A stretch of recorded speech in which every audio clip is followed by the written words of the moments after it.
Hello students, আজকে আমরা পড়ব ভৌত রাশি বা প্রাকৃতিক রাশি। ভৌত রাশি বা প্রাকৃতিক রাশি হচ্ছে তোমরা যে প্রকৃতিতে বিভিন্ন রকম বিষয় দেখে থাকো, তার কিছু জিনিস হচ্ছে পরিমাপযোগ্য, আবার কিছু পরিমাপযোগ্য নয়। যেমন মনে করো তোমার বন্ধু কোনো একটা বিষয়ে খুশি হয়েছে, সে কতটা খুশি হয়েছে তা কিন্তু তুমি পরিমাপ করতে পারবে না।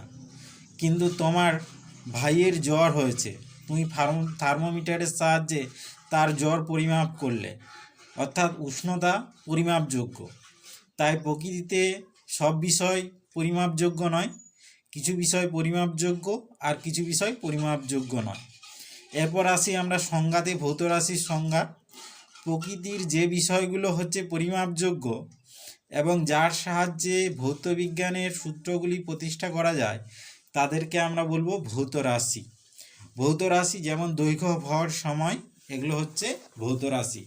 ভৌত রাশি হচ্ছে দুই প্রকার, একটা হচ্ছে কি, একটা হচ্ছে স্কেলার রাশি আর একটা হচ্ছে ভেক্টর রাশি। স্কেলার রাশি আমরা কাকে বলবো? স্কেলার রাশি বলবো যেসব ভৌত রাশির মান আছে কিন্তু কোনো অভিমুখ নেই, তাদেরকে বলবো আমরা স্কেলার রাশি। আর ভেক্টর রাশি কাদের বলবো?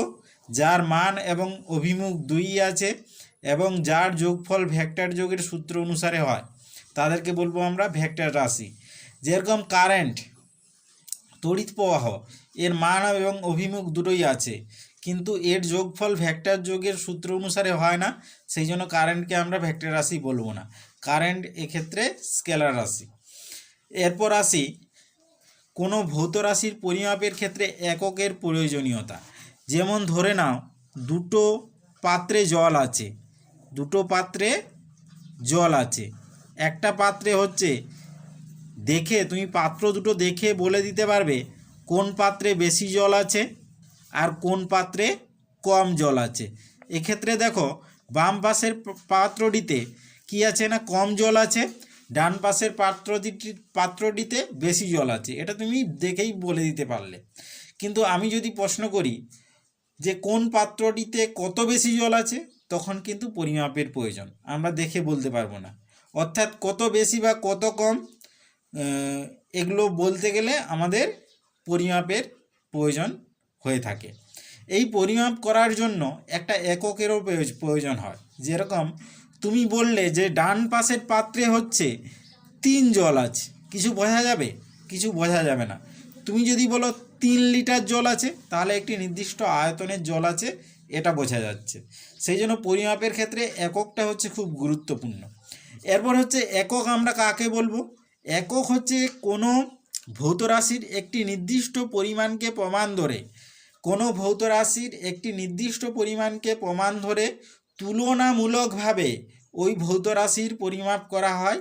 সেই নির্দিষ্ট পরিমাণটিকে আমরা বলবো কি? একক। সেই নির্দিষ্ট পরিমাণকে আমরা বলবো একক। আবার একক হচ্ছে দুই প্রকার, একটা হচ্ছে কি, একটা হচ্ছে প্রাথমিক একক আর একটা হচ্ছে লব্ধ একক। প্রাথমিক একক আমরা কাকে বলবো?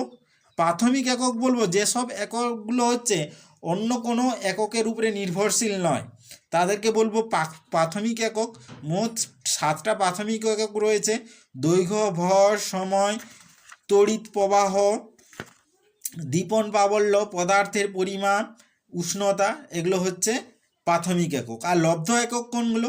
লব্ধ একক হচ্ছে দুই বা ততোধিক প্রাথমিক এককের সহযোগে গঠিত এককগুলোকে বলবো আমরা লব্ধ একক। লব্ধ একক যেরকম বেগ, ত্বরণ, এগুলো হচ্ছে ঘনত্ব, আয়তন, এগুলো সব হচ্ছে লব্ধ এককের মধ্যে পড়ে। এরপর হচ্ছে একক আমরা লিখতে গেলে কতগুলো নিয়ম অনুযায়ী লিখতে পারি। যেমন একক পদ্ধতির কতগুলো পদ্ধতি রয়েছে, যেরকম সিজিএস পদ্ধতি রয়েছে, এছাড়া রয়েছে এমপিএস পদ্ধতি রয়েছে, তারপর হচ্ছে এফপিএস পদ্ধতি রয়েছে।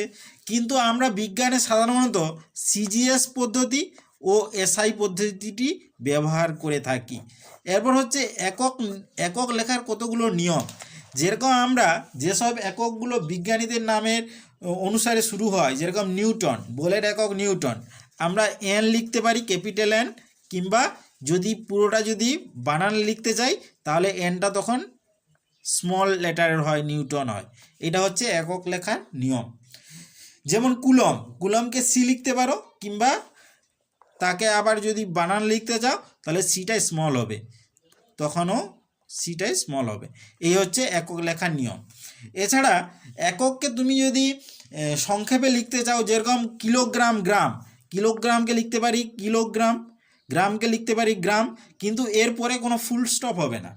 সংক্ষেপে এরকমভাবে লিখতে গেলে ছোট অক্ষরে লিখতে হয়। এগুলো হচ্ছে বিজ্ঞানীদের নামের অক্ষর দিয়ে নয়। এরপর হচ্ছে কি, তুমি যখন প্লুরাল ফর্মে লিখবে, যেরকম 100 কেজি, 100 কেজিকে লিখতে গেলে 100 কেজি লিখতে হবে, এখানে এস বা ইএস যোগ করা যাবে না। 10 গ্রাম, 10 গ্রামকে 10 জি লিখতে হবে, কিন্তু 10 GS লেখা যাবে না, এস বা ইএস যোগ করা যাবে না। তুমি যদি ফুল ফর্মে লিখো তখন কি লিখবে, যেমন 100 কিলোগ্রাম, KILOGRAMS লিখবে, তখন এস যোগ করা যেতে পারে। ঠিক আছে, তখন এক্স, যখন ফুল ফর্মে লিখবে তখন তোমরা এস যোগ করতে পারো। এরপর হচ্ছে আমরা দুটো এককের সংজ্ঞা পড়ব। দুটো এককের সংজ্ঞা বলতে প্রথম সংজ্ঞাতে পড়ব যে মিটারকে আমরা কীভাবে সংজ্ঞায়িত করি। মিটার হচ্ছে আলো 1/299792458 সেকেন্ডে যে দূরত্ব অতিক্রম করে তাকে বলা হয় 1 মিটার। আলো হচ্ছে 1/299792448 এই সময়ে যে দূরত্ব অতিক্রম করে তাকে বলবো আমরা 1 মিটার। এরপর হচ্ছে কিলোগ্রামের সংজ্ঞা। কেজির সংজ্ঞা কিভাবে দেওয়া হয় না, কেজির সংজ্ঞা দেওয়া হয় ফ্রান্সের প্যারিস শহরে the international bureau of weights and মেজারমেন্টসের দপ্তরে রাখা প্লাটিনাম ইরিডিয়াম সংকর ধাতুর তৈরি একটি নিরেট চোঙের ভরকে বলা হয় 1 কিলোগ্রাম। তাহলে কি বললাম না, ফ্রান্সের প্যারিস শহরে the international bureau of weights and মেজারমেন্টসের দপ্তরে রাখা প্লাটিনাম ইরিডিয়াম সংকর ধাতুর তৈরি একটি নিরেট চোঙের ভরকে আমরা বলে থাকি 1 কিলোগ্রাম। এটা হচ্ছে 1 কিলোগ্রামের সংজ্ঞা। 1 কিলোগ্রাম সমান কত গ্রাম না, 1 কিলোগ্রাম সমান 1000 গ্রাম, অর্থাৎ একে 1000 ভাগে ভাগ করলে 1 ভাগকে আমরা বলবো 1 গ্রাম। Thank you.